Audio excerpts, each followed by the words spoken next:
We just adjourned a big group that we pulled together, and it reminds me of last year when we did the same thing.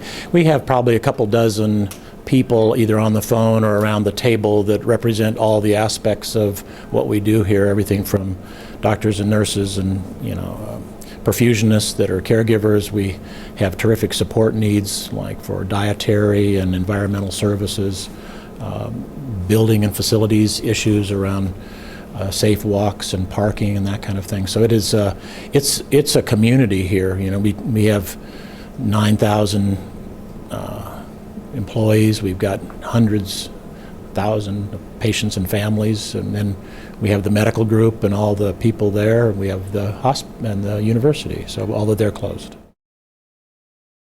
We are going to run our operating rooms and our procedural areas and our cancer infusions and treatments as if there's just business as usual. But to get people here, transportation and accommodations are the big thing. For example, if the snow comes at 3 a.m. like they say, we're going to start having people sleep over tonight.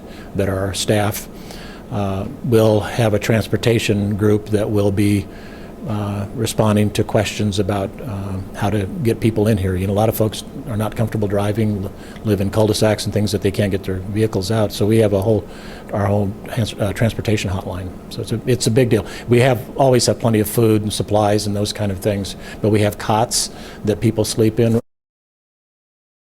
We never do unsafe discharges, and if people are precarious enough that they're worried about it, we're probably are worried about it too, and we'll keep them. It's not ideal because the hospital swells with every additional day, and especially it puts a lot of pressure on street cleaning and buses, because that's our staff come in that way. But with patients, we're not going to send anybody home if we're not comfortable with the setting they're going to, or they're not comfortable. I think people just have to be careful. They have to, and we're telling this to our staff, for example, bring blankets, bring pillows. Get used to the idea that it's not necessarily going to be the Ritz-Carlton, but we will have a place for people to stay. Have your vehicle full of gas. Keep a shovel in your car. I mean, some of those things because we don't want people getting stuck and in trouble on the way here either.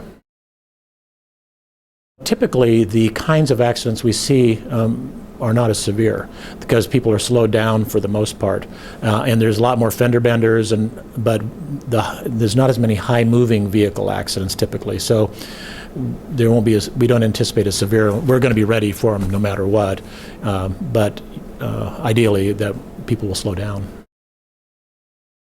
People go into healthcare because they want to help people, and our people will overcome whatever they can do to get in here. We've had people walk and trudge through the snow for miles to get here, and it is just in the culture to take care of people, and we want to make it as easy and as safe as possible.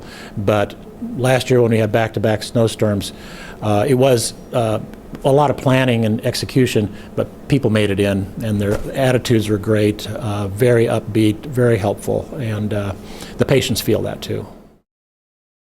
I really don't know. I'm kind of waiting to see if we have, just to kind of hear this conversation and hear if there is more of an updated.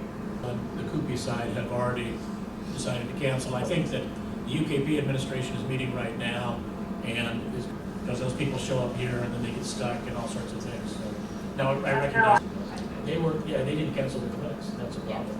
Each clinic. Yeah, so I just don't want that to happen. Let us know what you decide on that so we can get that information out too.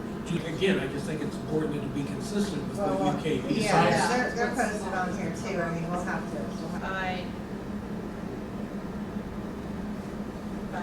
By 9 a.m.